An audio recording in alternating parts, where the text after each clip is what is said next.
The latest corporate news talking point, encouraging us to stay intellectually comatose or very angry, is the Thanksgiving turkey. And this should come as no surprise, perhaps, because it was recently Thanksgiving. I hope everyone who celebrated had a great Thanksgiving. I see this headline on FoxNews.com. NBC suggests not having Thanksgiving turkey this year to deal with inflation costs. And they play this clip from today.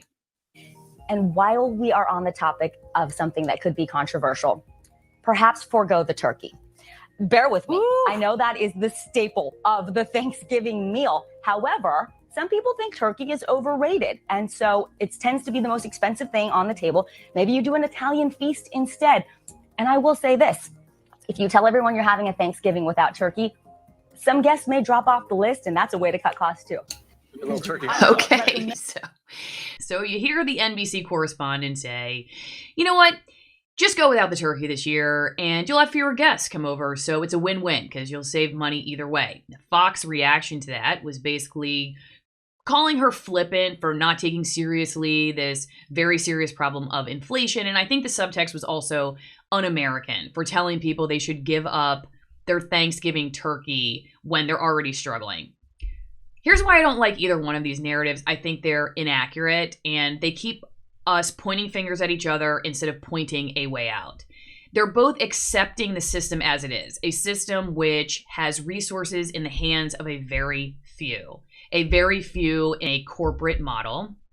And that model is very vulnerable to disruptions. We don't have to think too far back to the toilet paper apocalypse at the beginning of the COVID pandemic and the meat supply shortages, for instance, when farmers were having to euthanize tens of thousands of animals because of disruptions in that supply chain. But both of these narratives say something like this. We don't need to build a new house. The house is, it's fine. But like NBC is saying, all right, there's cockroaches in the living room, but let's just go hide out in the bathroom for a little bit. Fox is saying, you know what, there weren't any cockroaches until you got here. And we just keep going around and round and round, and we just accept the system as it is. We just think we got to tinker with it a little bit. When I think the system is broken, I think it was broken. And I think if they were to really start questioning the food system that they're discussing in this, the Thanksgiving turkey, and why, for instance, turkey or food in general is so vulnerable to disruptions by a presidential administration or gas prices or a virus, for instance, we might start questioning also why corporate news, which also has the information and power in the hands of very few, why that is also so vulnerable to disruptions, say propaganda or disinformation. So they keep us arguing within this safe space of essentially accepting the way things are, either ignoring or pointing fingers instead of pointing a way out. And so that's what I want to talk about in this video.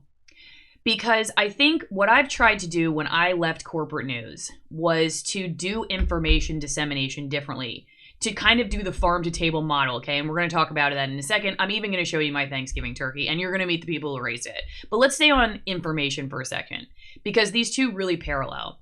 When I left corporate news, what I have tried to do, at least with the interviews on this channel, is go direct to the people who are either censored, direct to the people who are shooting video that you're watching on corporate news, go direct to the people that are being covered and ask them, who are you really? What do you really think? Let's talk about Brendan Gutentschwager, for instance. He's the guy who shot some of the most significant video of the events over the last couple of years that corporate news has used. But I don't think I've ever seen Brendan on CNN or Fox News Channel or MSNBC. I see his video. I see people commenting about his video who have no direct knowledge of what's going on, but I don't see Brendan there talking about it. And so that centralized corporate model where you're getting farther and farther away from the source is one that, again, like I said, very vulnerable to special interests and to disinformation campaigns and propaganda and, frankly, sowing the seeds of division and hysteria. So we keep coming back to them. Listen, NBC, I think, benefits from saying, you know what, just have fewer guests over. We've seen how that message of, it's all going to be fine if you just stay home and have fewer direct relationships, right? It's all going to be fine. Hey, and you'll save money, right? That's what it's all about in America, saving money. Because if you just keep watching NBC, then, well, first off, they benefit financially from that, right? But then the information that's coming at you from NBC seems more palatable because you're not having real relationships with real people whose perspective may challenge that. It's much easier to sow seeds of division when we don't actually have real relationships. And that's why that supply chain is so vulnerable, the information supply chain. And like I said, that's what I've tried to decentralize with the work that I'm doing here. Now, let's talk about food for a second, because like I said, when you start questioning the food system, if they were to really have done that in either one of these pieces, you might have to then start questioning the corporate news model. Let me introduce you to Dr. Zach Bush. He is triple board certified, was on my channel back in April 2019. And so if the population as a whole has decided, you know what, love freaking NFL football, it's phenomenal, want to watch that at least 5 nights a week. I love microwave dinners because I never have to chop onions and I never have to, sprinkle the rosemary in my food. I never have to touch any raw ingredients. I just get to zap it in the microwave. I love that. Well, if that's the general attitude, then the thought leaders and the corporations that would come out of them and the regulatory environment that would be produced by such a government will cater entirely to that mindset. See, people like Dr. Bush are not telling you to either just ignore the problem or to start blaming someone else, but really to start looking at ourselves and saying, how can we do better? How can we create a new system? So I'm going to show you my Thanksgiving turkey, okay? This comes from Ramstead Ranch, about an hour away from where we live. And I'd also like you to meet Stan and Eileen. I think they offer a better way forward. As consumers, when we purchase locally, we're keeping those dollars in our community and not sending them, outside to the larger corporations that maybe have a bigger buying power and bigger volume to drive prices down in ways that aren't sustainable for the farmers.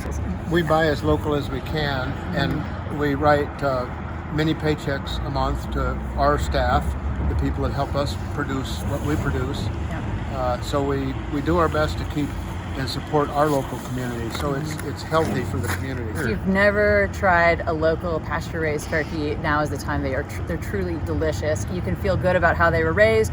You can feel good about where the food dollars have gone to people in your community, and you're going to love how it tastes. What I find the most interesting, really, about switching to this more decentralized way of eating, where you're going direct to the source, and how that models the same thing for information, is that you actually have a real relationship with the people who are growing your food. You can ask them questions. You can text them at 6 o'clock in the morning on Thanksgiving when you forgot how much your turkey weighs because you accidentally threw away the packaging, and they get back to you before 7 a.m. When was the last time you were able to do that with your butterball turkey?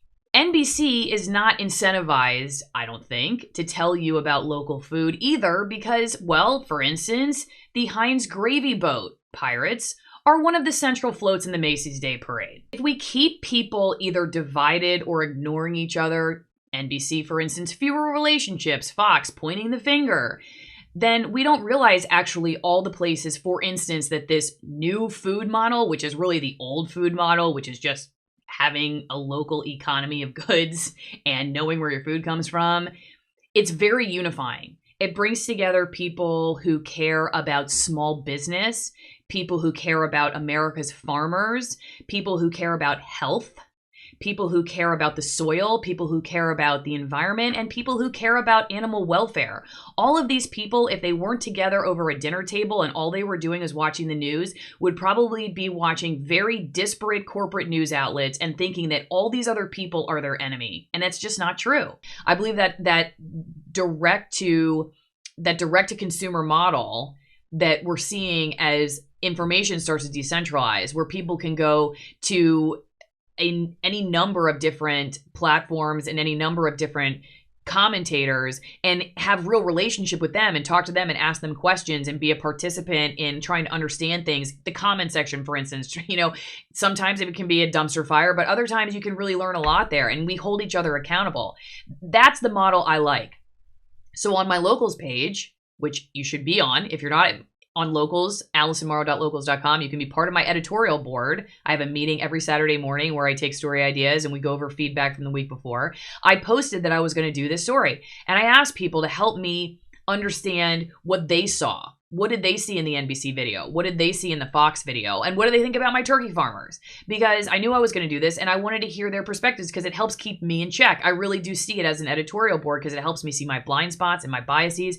And it gives me an opportunity to communicate with the audience in a way I never had when I was in corporate news. And I believe together as a community, we will be able to work out something that is much closer to the truth than that centralized, very distant model, right? So I got some great comments here, and I'm just going to share some of them because I really do think they're worth considering. McGanna says, my 2 cents on NBC and Fox videos, which to my eyes both contain negative messages. NBC seems to be anti-community and anti-friends family. Thanksgiving and Tom Turkey are highly symbolic of coming together. No turkey and less guests. What?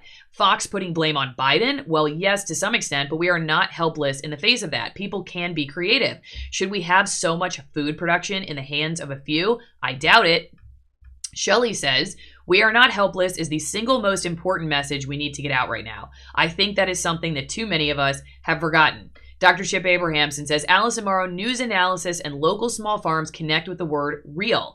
Your journalism and your farmer's turkey are real. Corporate news and corporate food are illusions. They play the consumer into buying what they are selling. And continues to say, another word comes to mind, value. My $5 a month to be part of your streaming community is a great value. Gregory says, the pattern for the major networks is to cite a few actual facts, followed by spin commentary to get you to nod in agreement with their point of view. So when tried to minimize the impact of inflation on food prices by suggesting you go without, to minimize the political impact on the current administration. Fox, of course, tries to tie the inflation millstone around President Biden and Vice President Giggles' neck. As for the local turkey farm, that's the way to go. I live in a semi-rural part of Pennsylvania. Our local farm store raises its own turkeys, chicken, and beef cattle. Granted that I have not yet had my twin engine coffee this morning, Angie says. And don't forget to check out my sponsor, twinenginecoffee.com/Allison. But she says that basically what sticks out to me about NBC's idea is that had this been happening under a Republican president, I feel fairly certain their solution wouldn't be eating soy and trimming the guest list, and Fox's response wouldn't be what it is either. One more comment I'm going to read is from, let's go down just a little bit to Lord Loser. It's a very difficult question. The reason that things are the way they are currently is because the demand was for cheap food, not necessarily the best food. So you have production agriculture in a way that maximizes economies of scale to produce a cheap product. The folks you have in your video here only exist because there's currently a demand for best food, not necessarily cheap food. But that market is small. How do you convince someone to spend more on the turkey even though it tastes better and probably has more food value? How do you get someone to stop buying toys, entertainment, and spend that on overall health instead? I don't have all the answers to that, but I do think that when we make positive changes in our own lives, they have an effect on those around us. And they change so many different parts of our lives when we make one little change. We may think it's isolated, but it's not. There was somebody in the comment section who was saying that they're now so close with their food source that they're bartering with their neighbors for goods. So they're not even engaging in the US government's currency system in those cases. So it changes so many things. It changes relationships, people who otherwise we might think are our enemies. It changes the economy, the way that we handle money. It changes our meaning and purpose. It changes our health. It changes our land.